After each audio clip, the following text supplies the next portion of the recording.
Hey guys, what's up? This is Team FM to DBZK here with another deck profile, and this one is going to be a special deck profile. It's this new segment I'm creating. It's called Ban Stuff.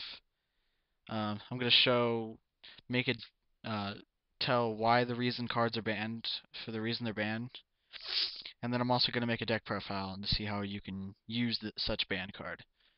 Now, a lot of them are obvious, like Graceful Charity, Pot of Greed, stuff like that. Draw cards. Um, so I probably won't be doing those because it probably just be something stupid, but I might do a deck profile of something using them, like decks that are really able to abuse it, I guess. So anyway, this one is of Makyura the Destroyer and Destructor, Makyura the Destructor. Sorry. Anyway, yeah, and also Temple of the King, since they're kind of the same. They have similar effects. Pretty much Makyura the Destroyer, whenever it's sent to the graveyard in any way, it makes all traps treated as like quick play spells, so that's really good. And this is treated as a continuous spell in the way of activation. So yeah. And then also, Temple of the Kings makes this so that like every card's like a normal spell that you have to set first for some reason. So yeah, they have different effects. Like with Temple of the Kings, you have to set it first, but with Makyura the Destructor, you have to activate it from your hand. If you just set it right away with Makyura the Destructor, you can't flip it that turn unless you have Temple of the Kings face down or face up. So yeah. So anyway, here's the deck profile. You got 3 Blue Eyes because level 8s. 3 Brow because discarding them, draw a card. You got Royal Magical Library because draw stuff. You got White Stone of Legend because you have a lot of discard outlets and you know you get to add a Blue Eyes to your hand, so it's really good.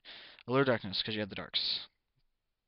Dark World Dealings because you have the Dark Worlds and Makyura the Destructor and White Stone of Legend. Foolish Burial because you have the White Stone of Legend and Makyura the Destructor. Hand Destruction so you can draw cards.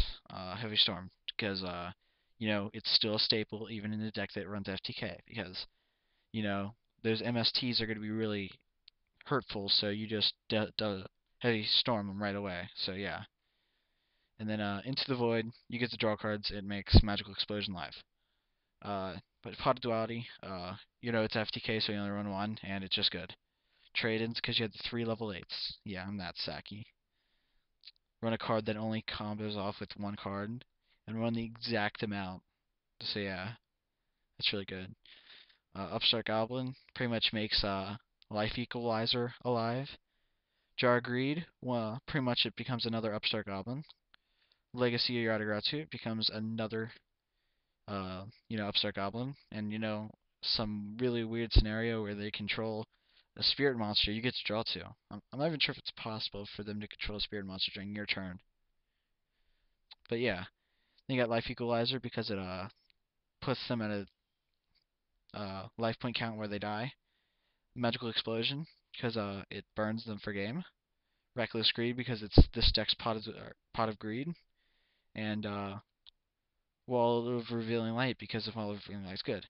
Now, I'm going to do a dual video with this afterwards of me versing myself, if that makes sense, because I have Google Chrome open up right here with my Team Offensive DBZK page, so yeah, they're going to duel this deck, because I don't really want to duel somebody with this deck because it's not really fun to duel somebody with Exodia. I mean, you guys probably played on DN at some point, so you know what I'm talking about. So anyway, to finish off this deck profile, I'm going to show you off 2 cards that also have the same effect as Makyura the Destructor. I'm going to tell you why they're not banned. Well, let's see. This one, they have to be it has to be attack, so it's not just during any time. Not only that, Jetroid's not really that great, because I consider a good card a card that has more than 1800 attack, because Tengu has 17, so that's usually what I consider like a high-powered monster is 1800 or more. Just because Tengu's at 1700, and that just draws the line right there. So yeah. And then Bubble Illusion, you have to control Elemental Hero Bubbleman, okay? Now, Elemental Hero Bubbleman and a good Elemental Hero deck does not run Elemental Hero Bubbleman, so, you know, It's just bad. So yeah, this is banned stuff. So I'm